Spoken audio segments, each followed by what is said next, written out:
All right, we're going to take the wiring and clean it up so it's in its final form, hopefully, because it's actually catching on the rollers here.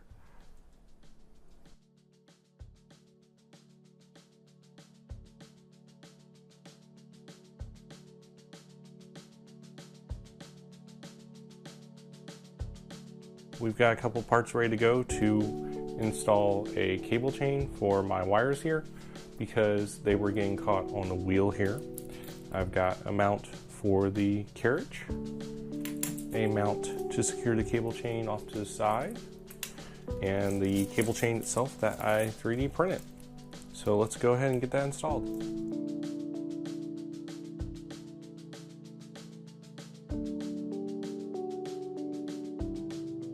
All right, we've got the main carriage on.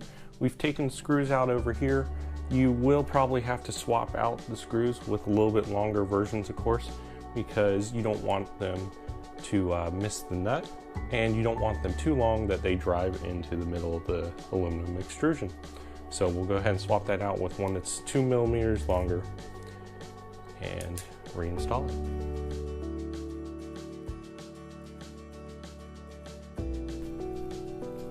Okay, I think the one on the side is going to need one that's a little bit longer than 2. I don't have any, so I'll have to pick some up at the store and then just reinstall it afterwards. Since both of these are opposite directions, it'll hold it in place for now. And this one on the end also needs to be a little bit longer. I don't have any in the M5 size there, so I'll pick up another one too. But we'll go ahead and finish the install for today and get it tested.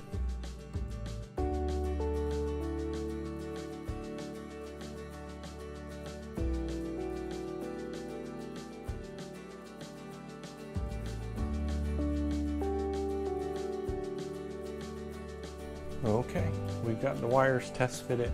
I do notice one problem from when I originally made my wire lengths. The wire now seems to be too short. Don't know if this cable chain's the right length yet because I haven't moved the carriage, but I'll move the carriage back here and validate how much wire I actually need, and then see how short we are, because some of the extensions that were made don't look to be long enough anymore. So we'll have to modify that and get some more wire. Well, let's go ahead and check it and see how close we are.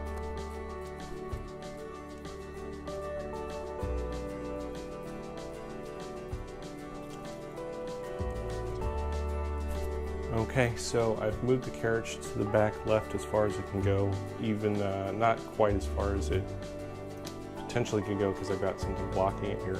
But it seems like the wire length is about right for the section here in the chain. So all this will need to be extended. Okay, so with the wiring, I've got it figured out. I need to lengthen it, but I wanted to get some testing done first. So on screen, I'm going to show you some pictures for ooze issues I was having with the 3DS Ways Chimera. I bought it because I wanted to have dual extrusion, but I didn't want to spend too much. Unfortunately, this nozzle, just design-wise, I think is flawed. It's supposed to be an improved version of E3D's Chimera. By far, I believe it's not. A couple things. It's not what E3D would call all-metal hotend. It's what they would call a PTFE hotend. So that limits your temperatures unless you want to melt the PTFE tubing. As you can see in these pictures, I did retraction settings from none to, I think it was up to 4 millimeters. E3D doesn't recommend anything on their Chimera of 5 millimeters or more because it can start to jam. And that kind of makes sense because you're there, at that point you're starting to get out of the all-metal version of the E3D and pulling it back into what would be the Bowden tube. And that transition zone, if it's still melted in that area, you could easily jam if there's any room in between. So just comparing it, the PTFE tube goes straight through the heat break all the way to the nozzle. You're supposed to make it as flat as possible. I had multiple times early on when I was testing it, it was jamming, but the retraction from 0 to 4, no change. I even moved up to XY movement of 150 millimeters a second, which the printer has no problem with moving that fast and not being printing.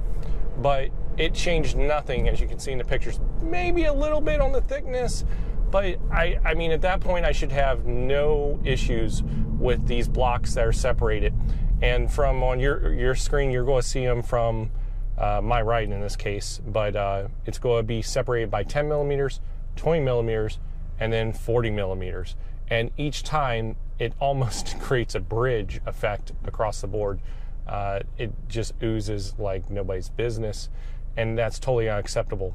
If you want to do a test print like a square cube, you have no problems, but otherwise it just doesn't work.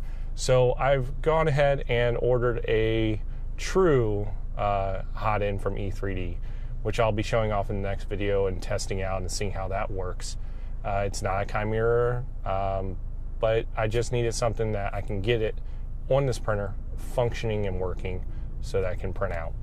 So that's it for this episode. I was hoping to show you more of the wiring, but it's not complete. And I'm disappointed in the hot end from 3DS Ways. I would have thought it would have done a little better. The quality, as long as you're not bridging anything gap-wise, is fine, or not even bridging, but just passing over a gap is fine. But once you do any type of gaps or anything like that, it just doesn't work. So until next time, enjoy what you're doing, do it every day, and don't let anyone stop you. Hey everybody, thanks for watching the episode. I'm glad you waited till the end. Go ahead and hit that like and subscribe button for me. It'd be greatly appreciated.